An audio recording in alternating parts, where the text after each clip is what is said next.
A lot of you probably read the title and are a bit concerned. The person in question is fine, they're doing well, but our relationship of over a decade has ended. Sorry for any random cuts, this is just something that's still very fresh, as it barely happened a few weeks ago. And I think I'm still processing through the emotions, but I did kind of just want to come on here and talk about how ending a friendship can be sensitive and a challenging process. And it's always important to approach the conversation with as much empathy and understanding as possible. I want to discuss how our communication styles changed over time. We became best friends in elementary school, and obviously, when you're a kid, you're very open and honest with your feelings. Throughout the years, I think I kind of stepped back a bit. I started to guard myself, and recently I tried opening up more, but I think it did more damage than good because at this point, she seemed a bit checked out. I think some of the challenges in maintaining regular contact are the fact that we have varying schedules now, and our lives have drastically changed. We have different life priorities. I have a partner and I finished my education. I was working at the time and was super busy. She was still in school, also busy. And so our paths were just a little bit different. And it was definitely impacting our friendship. I felt like I couldn't come to them for life advice or financial advice. I struggled to open up because I also felt some type of judgment on occasion about the choices that I was making in my life and the people that I was allowing to become a part of mine. And over time, we grew apart. I acknowledge that people naturally grow and change over time, and it's important for us to reflect on the ways in which both of us developed and grew. And unfortunately, it happened to be in different directions. There were also a lot of unmet expectations. I explained it a lot as a superficial friendship. On occasion, it would be a hire or buy situation, and nothing more than that. I had tried reaching out for months to hang out, and I understand that life gets busy, but it has been almost a year since I've seen them in person, and they live about 10 minutes away. And hearing that they're out and about with other people in our friend group, it kind of stung.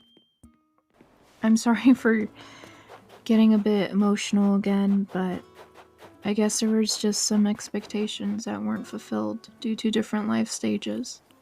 And I can't speak for her, but I know that my choices in life were something that she potentially wasn't in agreement with, and I think it drifted us apart.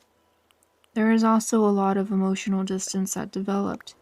It caused us to distance ourselves because, again, we weren't being vulnerable.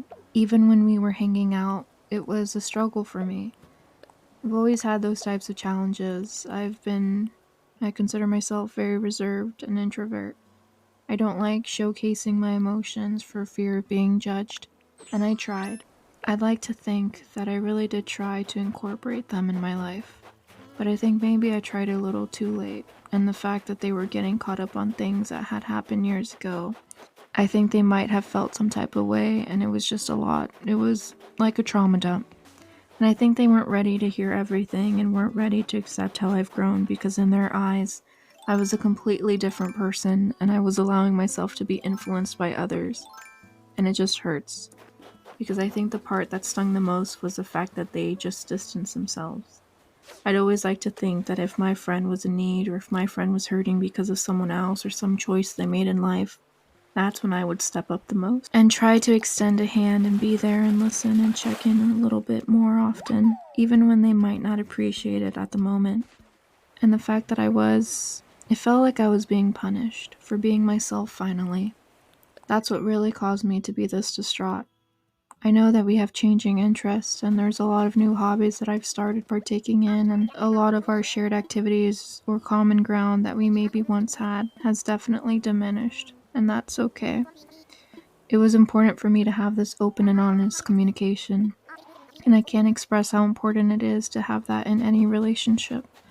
Always encourage your friend to share their perspectives and feelings as well, because there's always two sides to this story and there's always room to grow and develop and become a bigger and better person. Even though it is hard, and it was hard, we finally reached a mutual understanding. And I want to reiterate that the decision is not about blame, but a natural evolution of the friendship that we once had. I can't express enough how much appreciation I have towards this person. We have shared so many positive memories and experiences that I can't even fathom to count and say out loud because they are just too many. And I'm very grateful for the time and support they provided me throughout. It was important for me to have a respectful closure, to discuss the importance of ending the friendship respectfully. And we both expressed our own thoughts and ideas and challenges and decisions, and we discussed our personal growth and reflection and let it be known that this is not a reflection of their worth as a friend. It is just that we are moving down different paths in life. And so remember that ending a friendship is a personal decision, and it's essential to approach it with as much kindness and understanding as you can. Be prepared for a range of emotions from both sides, and remember to give each other the space needed to process the changes. Bye.